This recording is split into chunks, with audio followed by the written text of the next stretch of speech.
Hallelujah. ನಮ್ಮ ಕರ್ತನಾದ ಯೇಸು ಕ್ರಿಸ್ತನ ನಾಮದಲ್ಲಿ ನಿಮ್ಮೆಲ್ಲರಿಗೂ ಶುಭಗಳು. Good morning. ಬೆಳಗಾಯಿತು ಪ್ರಿಯರೇ. ದೇವರ ಮಾತುಗಳನ್ನು ಕೇಳಲು ಸಿದ್ಧರಾಗಿದ್ದೀರಾ? ಬನ್ನಿ ಪ್ರಾರ್ಥನೆಯಿಂದ ವಾಕ್ಯ ಧ್ಯಾನಿಸೋಣ. ಪರಿಶುದ್ಧ ದೇವರೇ, ನಿಮಗೆ ವಂದನೆಗಳು.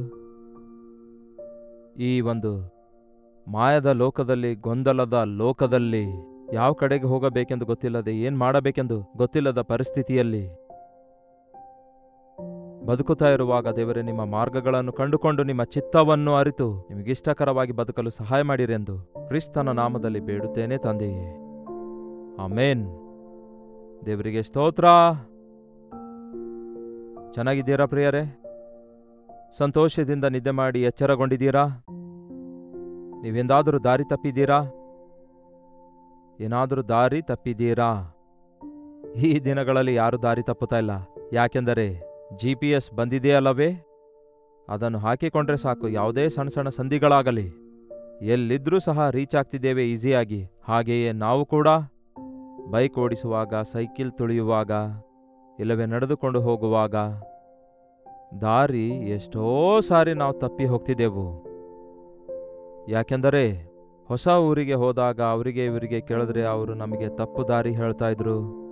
ಕೆಲವೊಂದು ಸಾರಿ ಅವರು ಹೇಳಿದ್ದನ್ನು ನಾವು ತಪ್ಪಾಗಿ ಅರ್ಥ ಮಾಡಿಕೊಂಡು ದಾರಿ ತಪ್ಪುತ್ತಾ ಇದ್ದೇವೆ. ಇನ್ನು ಕೆಲವೊಂದು ಸಾರಿ ನಮಗೆ ಅನುಕೂಲವಾದ ದಾರಿಯನ್ನು ಆರಿಸಿಕೊಳ್ತಿದ್ದೆವು. ಆಗ ಎಷ್ಟೋ ತೊಂದರೆಗೊಳಗಾಗ್ತಿದ್ದೆವು. ಓಕೆ, ಆದರೆ ಈಗ ನಮಗೆ GPS ಬಂದ ನಂತರ turn right, turn left, 3 kilometers, 2 kilometers ಎಂದು ಚೆನ್ನಾಗಿ ಹೇಳುತ್ತೆ ಅಲ್ಲವೇ? ಎವ್ರಿಥಿಂಗ್ ನಮಗೆ ಗೈಡ್ ಮಾಡುತ್ತೆ. ಹಾಗಾದರೆ ಈ ಕಾರು, ಬೈಕು, ಸೈಕಲ್ಲು ಓಡಿಸೋದಲ್ಲ, ನಮ್ಮ ಆಧ್ಯಾತ್ಮಿಕ ಜೀವಿತದಲ್ಲೂ ಕೂಡ ನಾವು ನೆಟ್ಟಗೆ ನಡೆಯಬೇಕು.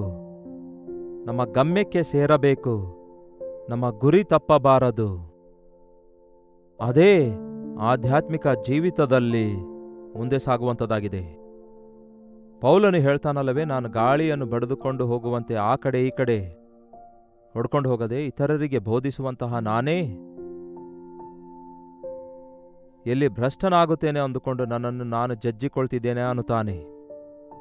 ನಮ್ಮ ಜೀವಿತದಲ್ಲಿ ಅನೇಕ ಸಾರಿ ನಾವು ದಾರಿ ತಪ್ಪಿ ನಾನು ಸರಿಯಾದ ದಾರಿಯಲ್ಲಿದ್ದೇನೆ ಅಂದ್ಕೊಳ್ಳೋದು, ನಾವು ಅಂದ್ಕೊಂಡ ಸ್ಥಳಕ್ಕೆ ಹೋಗ್ತೇವೆ ಅಂದ್ಕೊಂಡು ಲಾಸ್ಟ್ನಲ್ಲಿ ಕೊನೆಯಲ್ಲಿ ಡಿಸಪಾಯಿಂಟ್ ಆಗುವುದನ್ನು ಗಮನಿಸ್ತೇವೆ. ಒಬ್ಬನ ಕಣಿಗೆ ಅನುಕೂಲವಾದ ಮಾರ್ಗ ಕಾಣಿಸುವುದು, ಅದು ಕಟ್ಟ ಕಡೆಗೆ ಮರಣಕ್ಕೆ ದಾರಿ ತೆರೆಯುವಂಥದ್ದಾಗಿದೆ.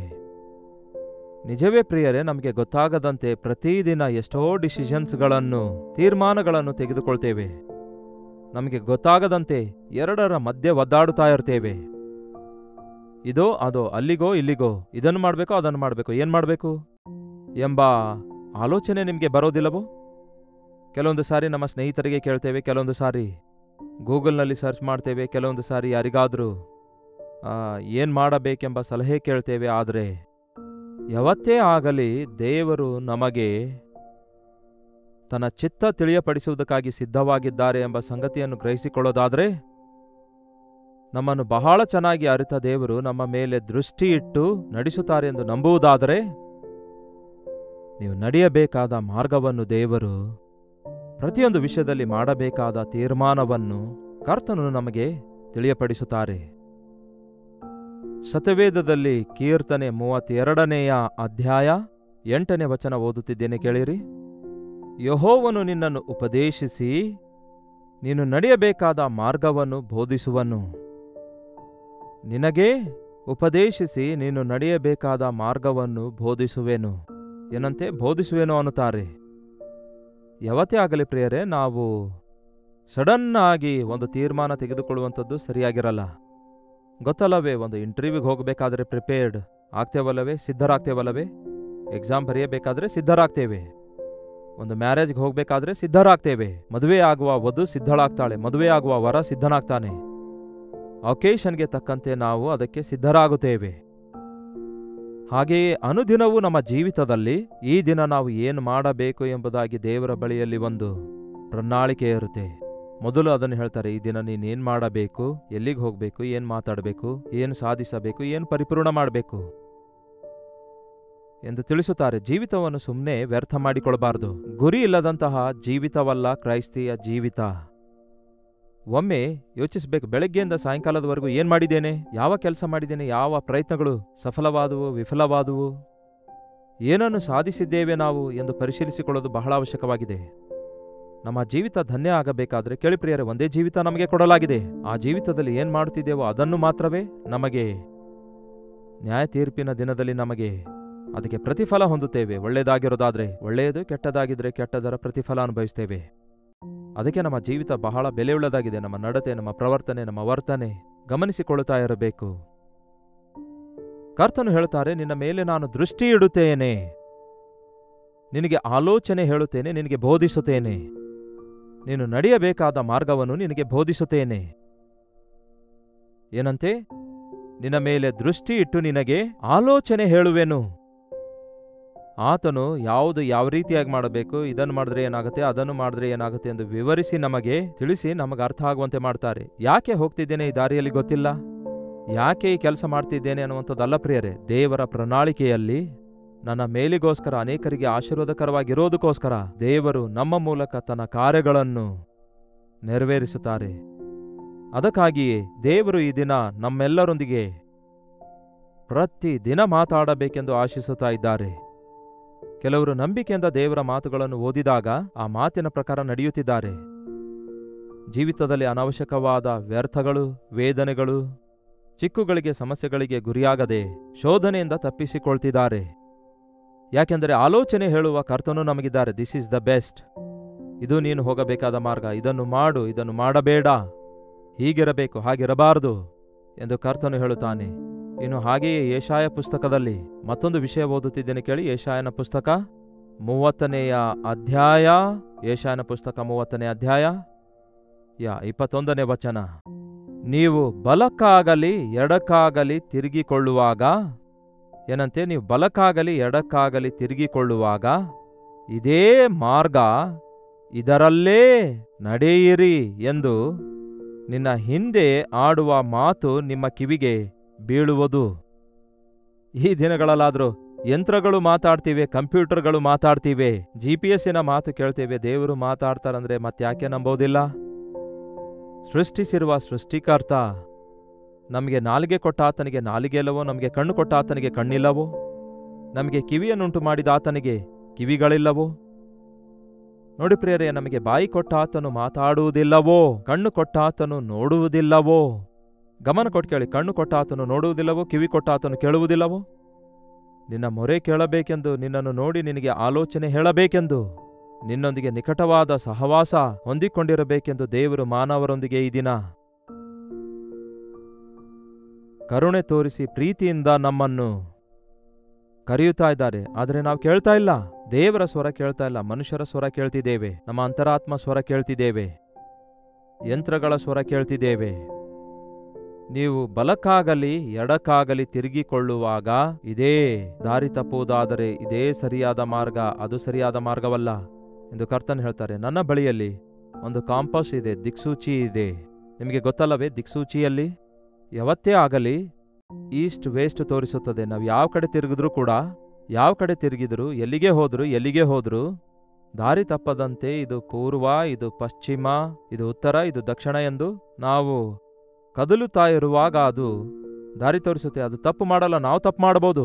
ಸಮುದ್ರ ಪ್ರಯಾಣ ಮಾಡುವವರು ಮುಖ್ಯವಾಗಿ ಇದನ್ನು ಇಟ್ಕೊಳ್ತಾರೆ. ಯಾಕೆಂದ್ರೆ ಸಮುದ್ರದಲ್ಲಿ ಹಡಗು ಯಾವ ದಿಕ್ಕಿಗೆ ಹೋಗ್ತಿದೆ ಎಂದು ಅವರಿಗೆ ಗೊತ್ತಾಗಬೇಕು.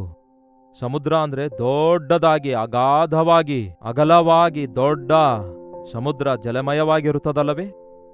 ಆದರೆ ದಿಕ್ಸೂಚಿ ಇಟ್ಕೊಂಡವನು, ಓಹೋ ಇದು ಪೂರ್ವದ ಕಡೆಗೆ ಹೋಗ್ತಿದೆ, ಇಲ್ಲವೇ ಉತ್ತರ ಕಡೆಗೆ ಹೋಗ್ತಿದೆ ಎಂದು ಗೊತ್ತಾಗುತ್ತೆ. ಹಾಗೆ ದೇವರ ವಾಕ್ಯ ನಮಗೆ ಒಂದು ದಿಕ್ಸೂಚಿಯಾಗಿದೆ, ದಿಕ್ಕು ತೋರಿಸುವಂಥದ್ದಾಗಿದೆ.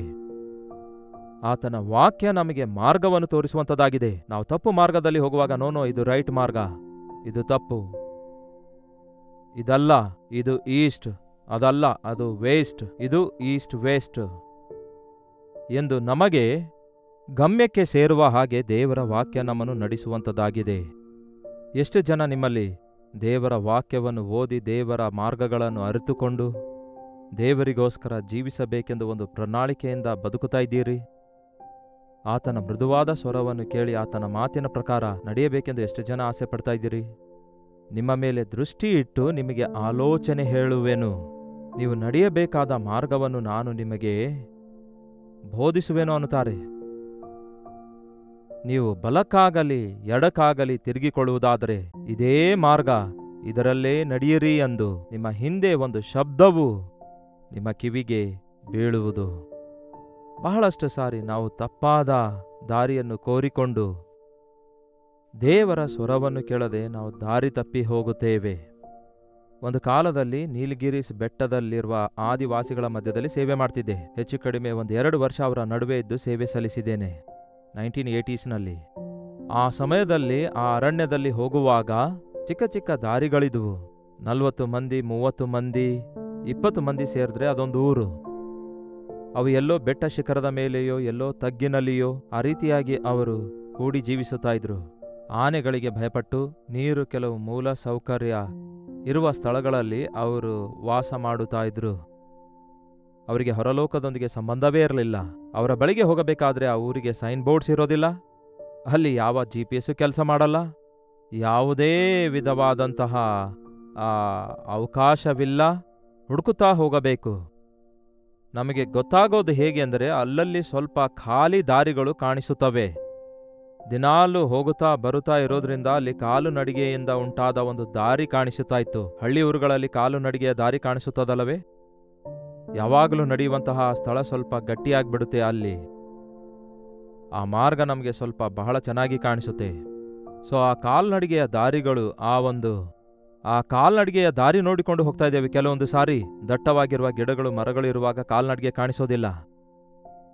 ಅಂತಹ ಸ್ಥಳಗಳಲ್ಲಿ ಕೆಲವೊಂದು ಸಾರಿ ಆ ದಾರಿಯಲ್ಲಿ ಆನೆ ಏನಾದರೂ ನಡ್ಕೊಂಡು ಹೋಗಿದೆಯೇನೋ, ಆ ಆನೆ ಹಾಕಿರುವಂತಹ ಹೆಜ್ಜೆಯನ್ನು ನೋಡಿದಾಗ ಅವು ಈ ದಾರಿಯಲ್ಲಿ ಹೋಗಿರುತ್ತವೆ ಎಂದು ಗ್ರಹಿಸಿಕೊಳ್ತಿದ್ದೆವು. ಹೆಜ್ಜೆ ಫ್ರೆಶ್ ಆಗಿರ್ತಾ ಇದ್ವು. ಬಹುಶಃ ಹೀಗೆ ಹೋಗಿರುತ್ತೆ, ಈ ದಾರಿಯಲ್ಲಿ ಹೋಗಬಾರದು ಅಂದುಕೊಳ್ತಿದ್ದೆವು. ಅದು ಹೆಜ್ಜೆ ಸ್ವಲ್ಪ ಒಣಗಿರೋದಾದ್ರೆ ಅದು ಯಾವಾಗೋ ಹೋಗಿದೆ ಅಂದ ಅರ್ಥ.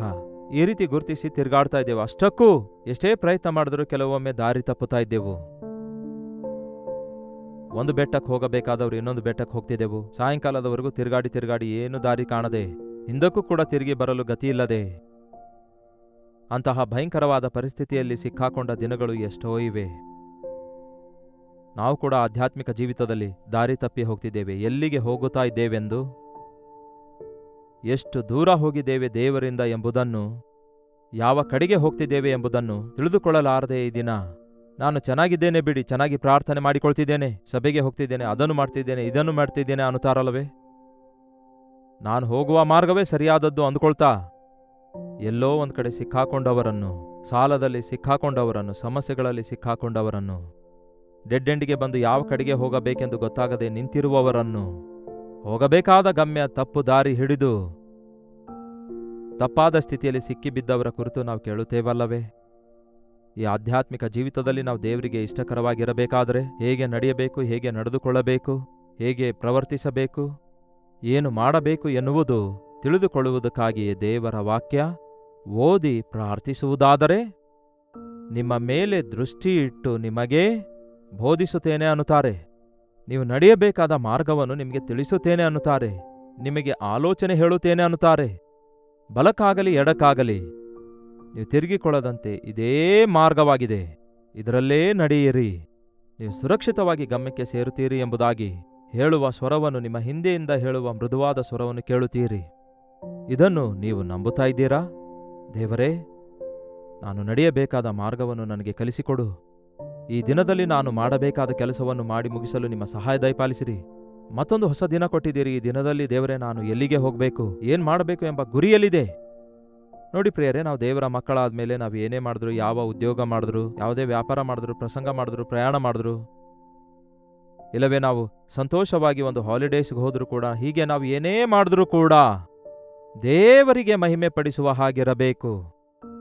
ದೇವರನ್ನು ಸ್ತುತಿಸುವುದಕ್ಕಾಗಿ ಆ ಸಮಯ ಬಳಸಬೇಕು. ದೇವರ ನಾಮ ಪ್ರಕಟಿಸುವುದಕ್ಕಾಗಿ ಬಳಸಬೇಕು. ದೇವರ ರಾಜ್ಯ ಕಟ್ಟುವ ಕೆಲಸದಲ್ಲಿ ತೊಡಗಿದವರಾಗಿ ದೇವರಿಗೆ ಮಹಿಮೆ ತರುವಂಥವರಾಗಿರಬೇಕು. ಬಹಳಷ್ಟು ಸಾರಿ ದಾರಿ ತಪ್ಪಿದ ನಾವು ಚಿಕ್ಕಲ್ಲಿ ಬೀಳುತ್ತೇವೆ. ನೋಡಿ, ದಾರಿ ತಪ್ಪಿದ ಕುರಿಗಳನ್ನು ನೋಡಿ ಮುಳ್ಳಿನ ಪೊದೆಗಳಲ್ಲಿ ಸಿಕ್ಕಾಕೊಳ್ತವೆ. ಹಾಗೆಯೇ ಈ ದಿನ ಬಹಳಷ್ಟು ಜನ ವಿಶ್ವಾಸಿಗಳು ದಾರಿ ತಪ್ಪುವುದು ಮಾತ್ರವಲ್ಲದೆ ದಾರಿ ತಪ್ಪಿ ಚಿಕ್ಕಿನೊಳಗೆ ಸಿಕ್ಕಾಕೊಂಡು ಹೊರಗೆ ಬರದ ಪರಿಸ್ಥಿತಿಯಲ್ಲಿ ಬಿದ್ದವರು ಎಷ್ಟೋ ಜನ ಇದ್ದಾರೆ. ಅದಕ್ಕಾಗಿಯೇ ದೇವರೇ, ನಿಮ್ಮ ಚಿತ್ತ, ನಿಮ್ಮ ಪ್ರಣಾಳಿಕೆ ನಿಮ್ಮ ಮೃದುವಾದ ಸ್ವರ ನನಗೆ ಬೇಕಯ್ಯ ಎಂದು ಪ್ರತಿದಿನ ಉದಯದಲ್ಲಿ ದೇವರ ಸನ್ನಿಧಿಯಲ್ಲಿ ಪ್ರಾರ್ಥಿಸಿಕೊಳ್ಳೋಣ. ಮಾಡಬೇಕಾದಂತಹ ಪ್ರತಿಯೊಂದು ನಿರ್ಣಯದ ವಿಷಯದಲ್ಲಿ ದೇವರ ಮುಂದೆ ಇಟ್ಟು ಪ್ರಾರ್ಥನೆ ಮಾಡಲಾರದೆ ಪ್ರಾರಂಭಿಸುವಂಥದ್ದು ಸ್ವಲ್ಪವೂ ಕೂಡ ನಮಗೆ ಒಳ್ಳೆಯದಲ್ಲವೆಂದು ಗುರುತಿಸಿ ನಂಬಿಗಸ್ತರಾಗಿ ಜೀವಿಸೋಣ. ಪ್ರಾರ್ಥನೆಯೊಂದಿಗೆ ದೇವರೊಂದಿಗೆ ನಿಮ್ಮ ದಿನವನ್ನು ಪ್ರಾರಂಭಿಸಿ ಆತನ ಮೃದುವಾದ ಸ್ವರ ನಮ್ಮನ್ನು ಸರ್ವಸತ್ಯದಲ್ಲಿ ನಡೆಸುವ ಹಾಗೆ ಆತನಿಗೆ ವಿಧೇಯರಾಗೋಣ. ಪ್ರಾರ್ಥನೆ. ಪರಿಶುದ್ಧನೇ, ಪ್ರೀತಿಯುಳ್ಳ ತಂದೆಯೇ, ನಿಜವೇ ದೇವರೇ, ಪ್ರತಿದಿನ ನಾವು ತೆಗೆದುಕೊಳ್ಳುವ ತಪ್ಪು ನಿರ್ಣಯಗಳ ನಿಮಿತ್ತ ಸಾಯಂಕಾಲದಲ್ಲಿ ನಾವು ಬೇಸರಗೊಂಡು ನಿಂತು ಹೋಗಿ ಸಮಸ್ಯೆಯಲ್ಲಿ ಸಿಕ್ಕಾಕೊಂಡು ಸಮಯವನ್ನು ವ್ಯರ್ಥ ಮಾಡಿಕೊಳ್ಳೋದು, ಸಮಸ್ಯೆಗಳಲ್ಲಿ, ಬಾಧೆಗಳಲ್ಲಿ, ವೇದನೆಗಳಲ್ಲಿ ಕುಗ್ಗಿ ಹೋಗುವುದನ್ನು ನೋಡ್ತಿದ್ದೇವೆ. ನಮಗೋಸ್ಕರ ದೊಡ್ಡ ಪ್ರಣಾಳಿಕೆಯುಳ್ಳಂತಹ ದೇವರೇ, ನೀವು ನಮ್ಮ ಮೇಲೆ ದೃಷ್ಟಿ ಇಟ್ಟಿದ್ದೀರಿ ದೇವರೇ. ನಾವು ಎಷ್ಟರವರು? ಒಂದು ಸಣ್ಣ ಗುಬ್ಬಿಯ ಮೇಲೆ ಮನಸ್ಸಿಟ್ಟ ದೇವರೇ, ನಿಮ್ಮ ಸ್ವಂತ ಸ್ವರೂಪದಲ್ಲಿ ಉಂಟು ಮಾಡಲ್ಪಟ್ಟ ನಮ್ಮನ್ನು ಕೂಡ ನೀವು ಪ್ರೀತಿಸುತ್ತಾ ಇದ್ದೀರೆಂದು, ನಿಮ್ಮ ದೃಷ್ಟಿ ನಮ್ಮ ಮೇಲಿದೆ ಎಂಬ ನಂಬಿಕೆ ನಮಗೆ ದಯಪಾಲಿಸಿರಿ. ನಾವು ಎಡಬಲಕ್ಕೆ ತಿರುಗದಂತೆ, ದಾರಿ ತಪ್ಪಲಾರದಂತೆ, ಸೈತಾನನ ಚಿಕ್ಕಲ್ಲಿ ಸಿಕ್ಕಿ ಬೀಳದಂತೆ, ಸೈತಾನನ ಶೋಧನೆಗಳಿಗೆ ಒಳಗಾಗದಂತೆ, ಮುಂದೆ ಇರುವ ಓಟದಲ್ಲಿ ಓಡುತ್ತಾ ನಿಮ್ಮ ಕಡೆಗೆ ದೃಷ್ಟಿಸುತ್ತಾ ನಿಮ್ಮ ರಾಜ್ಯಕ್ಕೆ ವಾರಸುದಾರರಾಗುವಂತೆ ನಮ್ಮ ಪ್ರತಿಯೊಬ್ಬರಿಗೂ ಸಹಾಯ ಮಾಡಿರೆಂದು ಕ್ರಿಸ್ತನ ನಾಮದಲ್ಲಿ ಬೇಡುತ್ತೇನೆ ತಂದೆಯೇ, ಆಮೇನ್. ತಂದೆಯಾದ ದೇವರ ಪ್ರೀತಿಯು, ಮಗನಾಗಿರುವ ಕ್ರಿಸ್ತನ ಕೃಪೆಯು, ಆದರಣೆಕರ್ತನಾದ ಪವಿತ್ರಾತ್ಮನ ಸಹವಾಸವು ಕೂಡಿ ಬಂದಿರುವ ನಮ್ಮೆಲ್ಲರ ಸಂಗಡ ಇಂದಿಗೂ ಸದಾಕಾಲಕ್ಕೂ ನೆಲೆಯಾಗಿರಲಿ. ಆಮೇನ್. ದೇವರಿಗೆ ಸ್ತೋತ್ರ. ನಿಮ್ಮ ಪ್ರಾರ್ಥನಾ ಮನವಿಗಳನ್ನೆಲ್ಲ ಒಂದು ಟೆಕ್ಸ್ಟ್ ಇಲ್ಲವೇ ವಾಯ್ಸ್ ಮೆಸೇಜ್ ಮುಖಾಂತರ 8939731313 ನಂಬರ್ಗೆ ಒಂದು ವಾಟ್ಸಪ್ ಅನ್ನು ಕಳಿಸಿಕೊಡಿರಿ. ನಾವೆಲ್ಲರೂ ಸೇರಿ ನಿಮಗೋಸ್ಕರ ಪ್ರಾರ್ಥಿಸ್ತಿದ್ದೇವೆ. ನೀವು ಕೂಡ ಪ್ರಾರ್ಥನೆ ಮಾಡುವಾಗ ದೇವರು ಉತ್ತರಿಸುತ್ತಾರೆ. ಹಾಗಾಗಿ ಒಂದು ಟೆಕ್ಸ್ಟ್ ವಾಯ್ಸ್ ಮೆಸೇಜ್ ಮೂಲಕ ನಿಮ್ಮ ಮನವಿಗಳನ್ನು ಕಳಿಸಿಕೊಡಿರಿ. ಮರೆಯದೇ ನಿಮಗಾಗಿ ಪ್ರಾರ್ಥಿಸ್ತಿದ್ದೇವೆ. ತಪ್ಪದೆ ದೇವರು ನಿಮಗೆ ಉತ್ತರಿಸುತ್ತಾರೆ. ನೀವು ಕೂಡ ಪ್ರಾರ್ಥಿಸುವುದನ್ನು ಅಭ್ಯಾಸ ಮಾಡಿಕೊಳ್ಳಿರಿ. ಈ ದಿನ ನಾನು ಸರಿಯಾಗಿದ್ರೆ ಸಾಕಾಗೋದಿಲ್ಲ ಪ್ರಿಯರೇ, ಅಂತ್ಯದವರೆಗೂ ನಾವು ಸರಿಯಾಗಿರಬೇಕು. ಅದಕ್ಕಾಗಿಯೇ ಈ ದಿನ ನಾನು ಒಳ್ಳೆ ಕೆಲಸ ಮಾಡಿದ್ದೇನೆ ಅಂದುಕೊಳ್ಳೋದಾದ್ರೆ, ನಾಳೆ ಏನು ಮಾಡುತ್ತೀರೋ ನಿಮ್ಮ ಹೆಜ್ಜೆಯ ಜಾಡಿಯ ನಿಮಿತ್ತವಾಗಿ, ನಿಮ್ಮ ನಿರ್ಣಯ ನಿಮಿತ್ತವಾಗಿ ನಾವು ದೇವರಿಂದ ದೂರ ಆಗುವ ಅವಕಾಶಗಳಿರುವುದರಿಂದ ಆತನ ಮೃದುವಾದ ಸ್ವರವನ್ನು ಕೇಳುತ್ತಾ, ಆತನು ತೋರಿಸಿದ ಮಾರ್ಗದಲ್ಲಿ ನಡೆಯುತ್ತಾ ಆತನ ರಾಜ್ಯಕ್ಕೆ ಬಾಧ್ಯರಾಗಲು ನಮ್ಮನ್ನು ನಾವು ಸಿದ್ಧ ಮಾಡಿಕೊಳ್ಳೋಣ. ಕರ್ತನ ಚಿತ್ತವಿರುವುದಾದರೆ ಮತ್ತೆ ನಾಳೆ ಇದೇ ಅನುದಿನದ ಧ್ಯಾನದಲ್ಲಿ ಭೇಟಿಯಾಗೋಣ. ಅಲ್ಲಿಯವರೆಗೂ ದೇವರ ಮಹಾಕೃಪೆ ನಿಮ್ಮೆಲ್ಲರೊಂದಿಗಿರಲಿ. ವಂದನೆಗಳು.